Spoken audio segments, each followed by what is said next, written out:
എല്ലാവർക്കും നമസ്കാരം. ഈ വലിയ ചെമ്മീൻ എടുത്തിട്ട് നമുക്ക് ചെമ്മീൻ വറ്റിച്ച് എടുക്കാം. ചെമ്മീൻ വൃത്തിയാക്കിയതിന് ശേഷം ഉപ്പിട്ടിട്ട് നന്നായി കഴുകിയെടുത്തു. ഇതിലേക്ക് ചേർക്കാനായിട്ട് ഒരു 10-20 ചെറിയ ഉള്ളി എടുത്തു, കുറച്ച് വെളുത്തുള്ളി, ഒരു 4-5 അല്ലി വെളുത്തുള്ളി എടുത്തു. പിന്നെ ഒരു 2 ചെറിയ തക്കാളി എടുത്തു, പച്ചമുളക് ഒരു 5 എണ്ണം. അതൊക്കെ നമ്മളുടെ എരിവിൻ്റെ ഇതനുസരിച്ച് എത്ര എരിവ് വേണം അതനുസരിച്ചിട്ട് എടുത്താൽ മതി. ഇഞ്ചി കുറച്ച് വലിയ പീസ് എടുത്ത് ചെറിയ സ്ലൈസാക്കി എടുത്തു. ഒരു ചട്ടിയിൽ നമുക്ക് ഉണ്ടാക്കിയെടുക്കാം. ചട്ടി ചൂടായതിന് ശേഷം നമുക്ക് വെളിച്ചെണ്ണ വയ്ക്കുക. അതിലേക്ക് കുറച്ച് ഉലുവ ചേർത്ത് കൊടുക്കുക. ഒരു പാത്രത്തിൽ 2 ടീസ്പൂൺ മുളക് പൊടി എടുക്കുക. 2 ടീസ്പൂൺ കാശ്മീരി മുളക് പൊടിയും ചേർക്കുക.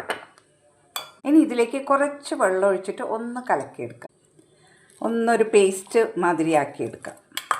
ഉലുവയ്ക്കൊന്ന് ചൂടായി അതിന് ശേഷം ഇതിലേക്ക് നമ്മൾ ചതച്ച് വെച്ച ചെറിയ ഉള്ളിയും വെളുത്തുള്ളിയും കൂടി ചേർത്ത് കൊടുക്കുക.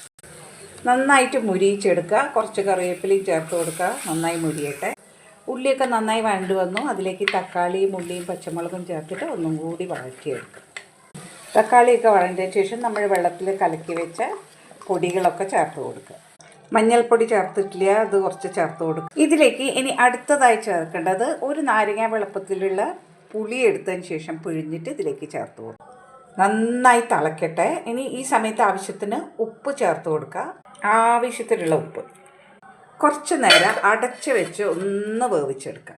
എണ്ണയൊക്കെ നന്നായിട്ട് തെളിഞ്ഞ് വന്നു. അതിലേക്ക് നമുക്ക് നേരെയാക്കി വെച്ച ചെമ്മീൻ ചേർത്ത് കൊടുക്കുക.